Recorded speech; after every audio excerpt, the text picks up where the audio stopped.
Vamos lá, WhatsApp? Vamos. Então vai lá ajudar, roda pra gente aí, o Zap, pro Caião responder. Bom dia, Caio, bom dia, Braulio. A paz do Senhor Jesus. Eu queria primeiro agradecer a vocês a oportunidade de mandar esse vídeo com essa dúvida. E agradeço a Deus pela vida de vocês, servos de Deus, usados na propagação da palavra, do Evangelho. Muito obrigada. Ontem na igreja eu fui ao culto. Gosto muito de ir ao culto. E nós tivemos uma pregação acerca daquele texto onde Maria, ela quebra aquele vaso que tem um unguento precioso aos pés do Senhor Jesus. E Judas, estando presente, ele diz que aquilo é um desperdício, porque deveria ter sido vendido para se dar aos pobres, e a palavra do Senhor diz que é porque ele era ladrão e ele tinha a bolsa. Então Judas era ladrão e ele tinha a bolsa. Jesus chamou para ser discípulo um ladrão. Os discípulos, os demais discípulos conviviam com um ladrão. As pessoas ouviam a pregação de um ladrão. E como era isso? Os discípulos sabiam que ele era assim, que ele era ladrão, e isso ficava desse jeito mesmo? Como era essa relação, essa característica dele era oculta? Na verdade, eles não sabiam. A palavra que nos desnuda isso. Como é que a gente pode ver essa condição de Judas, de Jesus e dos discípulos nesse relacionamento, sendo Judas um ladrão, ao que parece, desde sempre? Obrigada, irmãos queridos. Um grande abraço. Que o Senhor abençoe e sustente a vida de vocês todos os dias. Amém. Um beijo para você também, minha filha. Não, querida. Judas tornou-se ladrão. Ele é uma dessas manifestações humanas nas quais o indivíduo começa com uma certa intenção e termina completamente com outra. Como, por exemplo, os grandes ladrões religiosos que eu conheço neste país, e são muitos, uma horda de ladrões ricos, roubadores mesmo, como diz o Novo Testamento.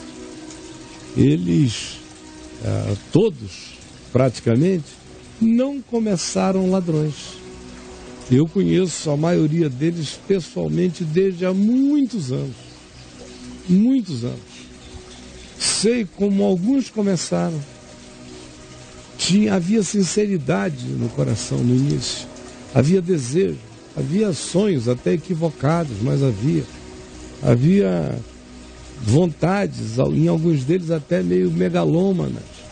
Mas ainda eram vontades puras, não eram as expressões daquilo que a gente vê agora.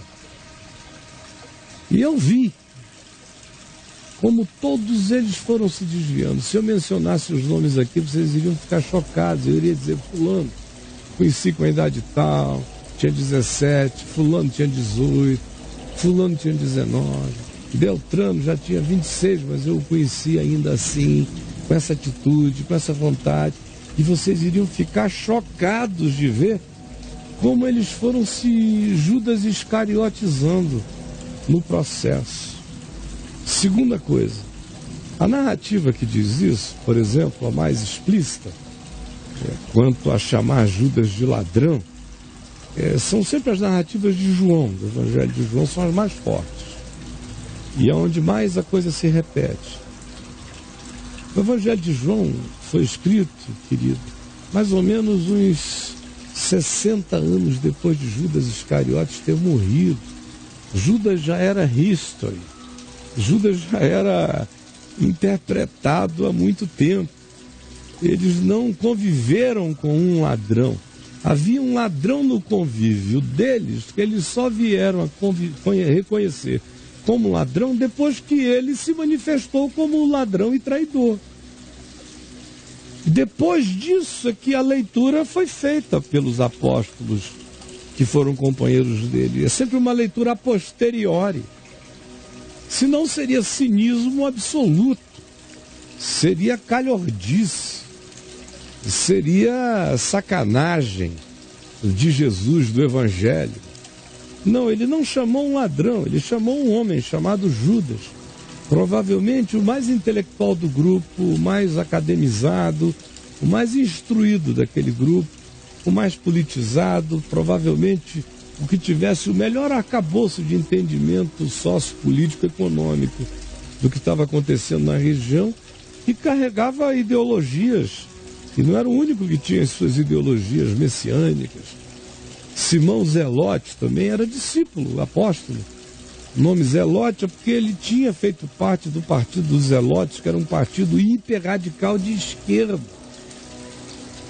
que frequentemente praticava atos violentos em nome do seu zelo espiritual fanatizado. Mas Jesus o chamou e ele foi se educando no Evangelho, mas o apelido de O Zelote ficou. Parece até como uma manifestação de ironia relacional. Simão Zelote, Simão o MST. Olha. O cara chegou e foi sofrendo alterações de percepção. Alguns sofrendo por bem. Você vê como é que Pedro chega. Chega todo maluquinho, né? Pedro chega muito maluquete. E devagar ele vai se tornando sóbrio. Uns chegaram duvidosos, devagar foram se aprofundando na consciência. Uns chegaram comovidos pelo perdão que tinham recebido, como Mateus, que se comparava com aquilo tudo e provavelmente estivesse numa crise de angústia enorme por causa das culpas pessoais que carregava. E olha Jesus passar todo dia e ouve o que ele diz, até que um dia Jesus, que o sabe desde sempre, passa por ali, chama-o pelo nome e diz: me segue, vem comigo. E o cara largou tudo e foi. Foi um acontecimento instantâneo? Não, foi processual. Aconteceu no instante, foi a decisão de, em sendo chamado, ir. E você veja que o evangelho dele, como ele era um cara ali que lidava com números, ele era um coletor de impostos, matemático, economia. O evangelho dele é onde que tem as parábolas mais cheias de número, economia, matemática, citações desse tipo. De Lucas também tem, mas Mateus e Lucas são fartos. Mateus é abundante nisso.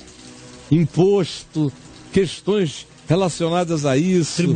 Tributárias aparecem mais em Mateus. Uhum. Então, é processo para o bem na vida dele. Cresceu. João, como era o apelido de João? E do irmão dele, Tiago, que Jesus botou?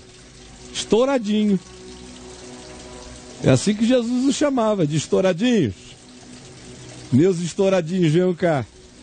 Chamava-os de Boanerges, que significa filhos do trovão. Porque os caras, aquele João que botava a cabeça no peito de Jesus, que em relação a Jesus era aquela mansidão, era capaz de supetão dizer: tu queres que eu mande descer fogo do céu para consumir os samaritanos? Ele que conclui a vida sabendo que Deus é amor, viveu um processo até chegar lá. Uhum. O dele foi para o bem. O de Judas foi para o mal. Agora, todos eles curaram enfermos, expulsaram demônios, realizaram milagres. Judas Iscariotes estava entre aqueles 70 que Jesus enviou de cidade em cidade. Alguém foi o par dele naquela viagem.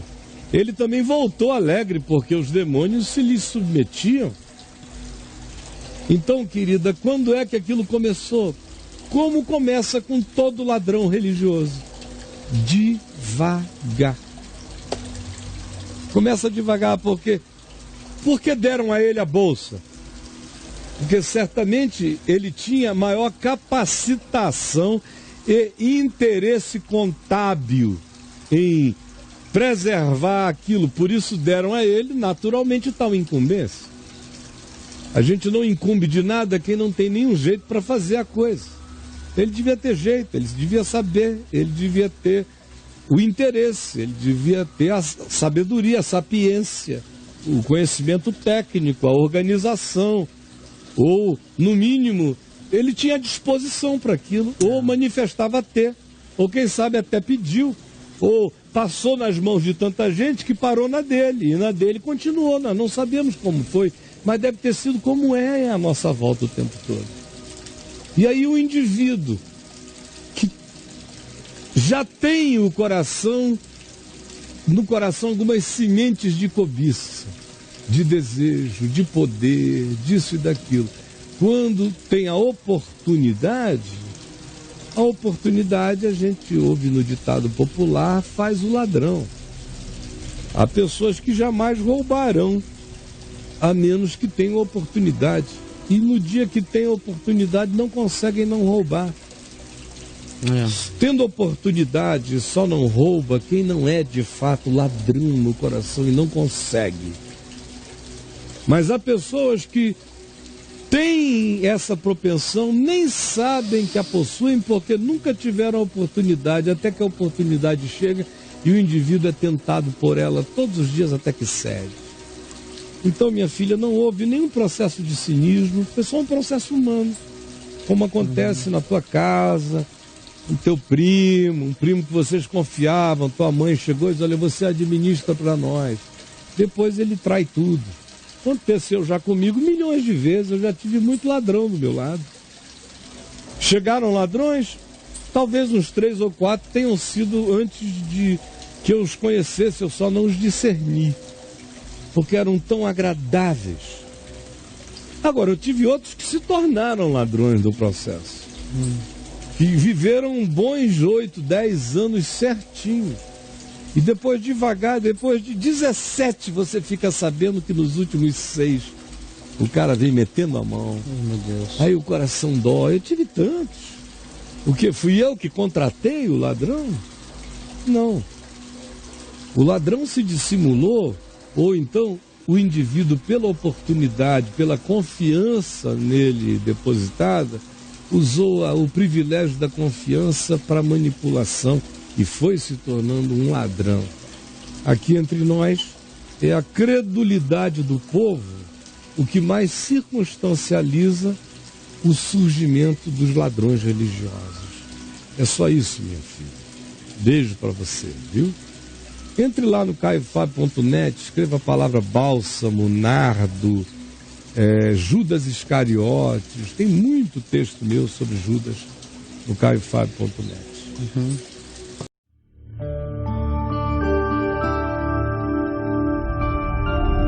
Vem VTV, o canal é você.